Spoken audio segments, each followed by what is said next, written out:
ఏందో నా చిన్న కొడుకు రోజు బ్రెడ్ ఆమ్లెట్ అడుగుతూ ఉంటాడు. వాడు బ్రెడ్ ఆమ్లెట్ అని, నాకేమో కుదరక చేయలేకపోతూ ఉంటాను. కానీ పాపం ఈరోజు మొత్తానికైతే బ్రెడ్ ఆమ్లెట్ చేసిస్తున్నాను. ఇదో అన్నీ మిక్స్ చేసుకున్నాను బ్రెడ్ ఆమ్లెట్కి. వాడికి చాలా ఇష్టం బ్రెడ్ ఆమ్లెట్ అంటే. నాకేమో అస్సలు వీలు కాదు, ఎక్కువ నాన్ వెజ్ అనేది చేయలేను. కాకపోతే వాడి కోసం చేయాలి కాబట్టి చేస్తూ ఉన్నాను. మొత్తానికైతే బ్రెడ్లో ఒక 4 తీసుకున్నాను. ఎగ్ అన్నీ మిక్స్ చేసుకున్నాను.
ఏమో ఫస్ట్ టైం చేస్తున్న బ్రెడ్ ఆమ్లెట్ ఎలా వస్తుందో ఏమో.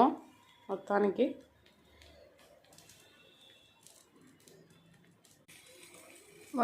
మా చిన్న బాబు బ్రెడ్ ఆమ్లెట్ రెడీ అయిపోయింది. ఎలా ఉంటుందో ఏమో టేస్ట్ వాడు తిని కానీ చెప్పడు. నాన్న ఎలా ఉందో తిని చెప్పు నాకు టేస్ట్. ఓకే.